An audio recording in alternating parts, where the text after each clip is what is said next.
Hello বন্ধুরা, life journey with সাথী চ্যানেলের আমি সাথী সবাইকে ওয়েলকাম করছি একটা নতুন ব্লগে। দেখুন, আগস্ট মাস তো পড়েই গেল, আর মাঝখানে মাত্র একটা মাস, তারপরে কিন্তু বাঙালির শ্রেষ্ঠ উৎসব দুর্গাপুজো।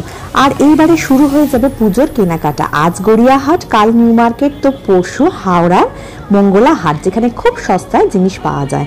তো কেনাকাটা করার জন্য খুব সহজে কমিউনিকেশনের জন্য আমাদের খুব ভালো মাধ্যম হলো এই মেট্রো। এখন মেট্রো করে খুব সহজে হাওড়া স্টেশন, হাওড়া ময়দান অবধি চলে যাওয়া যাচ্ছে। আজকে আমি আপনাদের নিয়ে যাব আমার সাথে কত সহজে উত্তর কলকাতার বেলগাছিয়া থেকে হাওড়া ময়দান। দেখুন, আমার সাথে থাকুন, সবটা দেখতে থাকুন। শুরুতেই আমি একদম বেলগাছিয়া থেকে 25 টাকার টিকিট কেটে নিলাম একদম হাওড়া ময়দান অবধি। শুরুতেই এই গ্রিন লাইনের টিকিটও আমি এখান থেকে কেটে নিতে পারছি, যার জন্য আলাদা করে আর টিকিট কাটার কোনো হ্যাপা আমাকে পোহাতে হবে না। প্রথমে আমি ধরবো স্প্ল্যানেডগামী মেট্রো, তারপরে স্প্ল্যানেডে নেমে গ্রিন লাইনে চলে যাব, ব্লু লাইন থেকে চেঞ্জ করে গ্রিন লাইন, আর সেখানে গিয়ে ধরবো স্প্ল্যানেড থেকে হাওড়া ময়দানের মেট্রো। এই সময়টা অফিস টাইম, তাই মেট্রোতে এতটা ভিড়, যদিও গ্রিন লাইনে কিন্তু ভিড় অনেকটাই কম থাকে, অনেকটাই ফাঁকা এবং বসার জায়গাও পাওয়া যায় সবসময়। দেখতে দেখতে আমার মেট্রো চলে এলো, আর অফিস টাইমের জন্য কিন্তু এখন মারাত্মক ভিড়। এইখানে বসা কেন, দাঁড়াতে পারবো কিনা সন্দেহ। যাই হোক, কোনো রকমে চলে এলাম স্প্ল্যানেড অবধি। এইবারে আমি যাব স্প্ল্যানেডের নতুন নির্মাণ হওয়া স্টেশনের দিকে, এবং এই যে দেখুন অ্যারো দেওয়া আছে গ্রিন লাইন, আর মেঝেতে দেওয়া আছে সবুজ ফুটপ্রিন্ট। এই পায়ের ছাপ দেখে, সবুজ পায়ের ছাপ দেখে রেখে আপনি এগিয়ে চললেই পেয়ে যাবেন গ্রিন লাইন। আর সমস্ত জায়গায় খুব সুন্দরভাবে দেওয়া আছে, এই দেখুন হাওড়া বা হাওড়া ময়দান যাওয়ার রাস্তা। এইখান দিয়ে সোজা আপনি এই সবুজ পায়ের চিহ্ন দেখে দেখে এগিয়ে গেলেই পেয়ে যাবেন গ্রিন লাইনের স্টেশন। এভাবে বিভিন্ন কালারের ফুটপ্রিন্ট দিয়ে রাস্তা চেনানো, এই জিনিসটা আমি প্রথম দেখেছিলাম দিল্লি মেট্রোতে। দারুণ কনসেপ্ট এটা, এখানে চালু হওয়ায় আমার খুব ভালো লাগছে।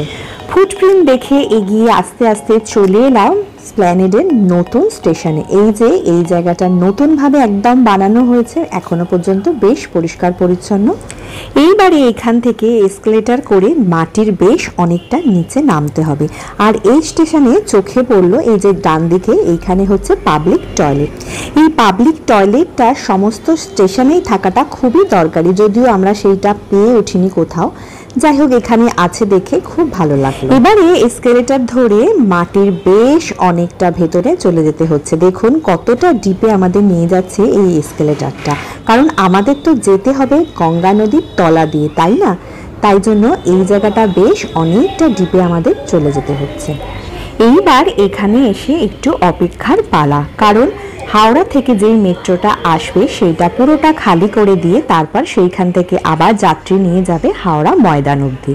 ততক্ষণ ঘুরে একটু দেখে নিলাম নবনির্মিত এই সুন্দর ঝকঝকে স্টেশনটা। এবারে আরও একটা এসকেলেটর ধরে যেতে হবে আরও বেশ খানিকটা মাটির তলায়। কি দারুণভাবে প্ল্যানিং করে এইরকমভাবে মেট্রোটা করা হয়েছে, যাতে গঙ্গা নদীকে ওপরে রেখে তার তলা দিয়ে আমরা চলে যাচ্ছি হাওড়া স্টেশনে। অদ্ভুত লাগছে কিন্তু। এবারে এই স্টেশনে একটু ওয়েট করতে হবে। হাওড়া ময়দান থেকে যে মেট্রো আসবে এই নতুন স্টেশনে, সেই মেট্রো করে আবার আমরা পৌঁছে যাব হাওড়ায়। নবনির্মিত এই স্টেশনে আছে এই সেফটি ডোরগুলো, যাতে কোনো রকম অ্যাক্সিডেন্ট না ঘটে বা কোনো রকম দুর্ঘটনা এই জায়গায় না হতে পারে। এখানে কিন্তু একটু অপেক্ষা করতেই হবে, কারণ এখানের মেট্রো কিন্তু ব্লু লাইনের মতো অতটা ফ্রিকোয়েন্টলি নেই। দেখতে দেখতে এই যে ট্রেন চলে, এই ট্রেনটা হাওড়া থেকে আসছে একদম ভর্তি হয়ে।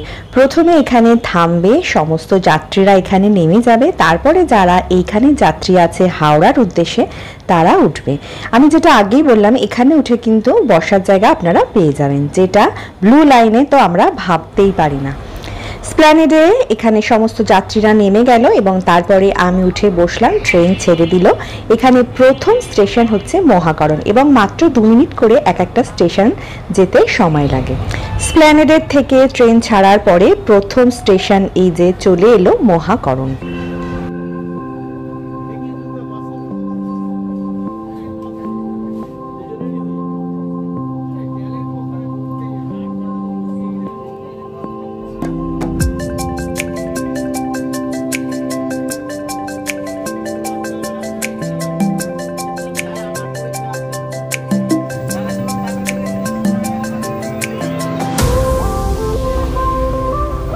মহাকারণ থেকে মেট্রো আবার ছেড়ে দিল, স্টার্ট করে দিল।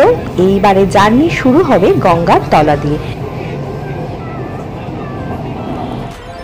দেখুন বাইরে জ্বলে উঠেছে ব্লু রঙের আলো, তার মানে আমরা এখন গঙ্গা নদীর তলা দিয়ে যাত্রা করছি।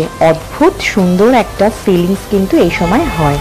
হুগলি নদী, যাকে স্থানীয় ভাষায় আমরা এখানে গঙ্গা বলেই থাকি, সেই গঙ্গা নদীকে ছোটবেলা থেকে দেখে আসছি। তার তলা দিয়ে এখন আমরা মেট্রোয় করে চলে যাচ্ছি এক শহর থেকে অন্য শহর। এই নদীর তলা দিয়ে যাত্রাটা কিন্তু দারুণ সুন্দর একটা উপলব্ধি আপনাকে দেবে। এখনো পর্যন্ত যারা আসেননি এই গঙ্গার তলা দিয়ে মেট্রো, যারা এখনো চাপেননি, তাদের অনুরোধ করব একবার ঝটপট এসে এই গ্রিন লাইন মেট্রোটা চেপে দেখুন কেমন লাগছে। কথা বলতে বলতে আমরা পৌঁছে গেলাম হাওড়া স্টেশনে। বেশিরভাগ মানুষই এই হাওড়া স্টেশনে নেমে যান, আর কিছু মানুষ অবশ্যই যান এই রুটের লাস্ট স্টেশন হাওড়া ময়দান অবধি। कोलकाता मेट्रो में यात्रा करने के लिए धन्यवाद। Next station is Howrah Maidan. This train terminates here. Howrah station থেকে মেট্রো আবার ছেড়ে দিল, এরপরে লাস্ট স্টেশন হাওড়া ময়দান। আমি পৌঁছে গেলাম হাওড়া ময়দান, এই রুটের একদম প্রান্তিক স্টেশন। এরপরে আমি এলিভেটরে করে চলে এলাম ওপরের অংশে, মানে স্টেশনের একদম ওপরতলায়।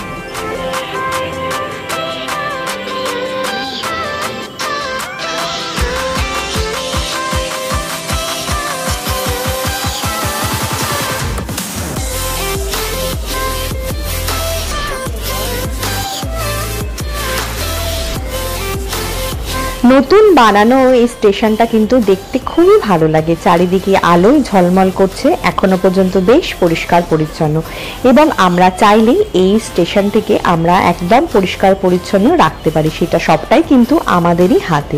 দেখুন কি সুন্দরভাবে ডেকোরেশন করা আছে পুরো স্টেশন এরিয়াটা। তাহলে আপনারা দেখতে পেলেন কত কম টাকায় কম সময়ে নির্ঝঞ্ঝাটভাবে কলকাতা থেকে হাওড়া চলে আসা যাচ্ছে, এবং খুবই সহজে। এরপর এসকেলেটর দিয়ে স্টেশনের বাইরে চলে আসার পালা। আর যেই কথাটা আমি আগেই বলছিলাম সেটা দেখুন এখানেই লেখা আছে, আমার মেট্রো আমার গর্ব। সত্যি তো তাই, এই একটা আন্ডার ওয়াটার মেট্রো ভীষণভাবেই আমাদের একটা গর্বের জিনিস, এবং আমরা চাইলেই কিন্তু সবাই মিলে হাতে হাত মিলিয়ে এই গর্বের জিনিসটাকে সংরক্ষণ করতে পারবো খুব সহজেই। আজকের ভিডিওটা এখানেই শেষ করলাম। ভিডিওটা ভালো লাগলে লাইক, কমেন্ট, শেয়ার করবেন, সাবস্ক্রাইব করে পাশে থাকবেন।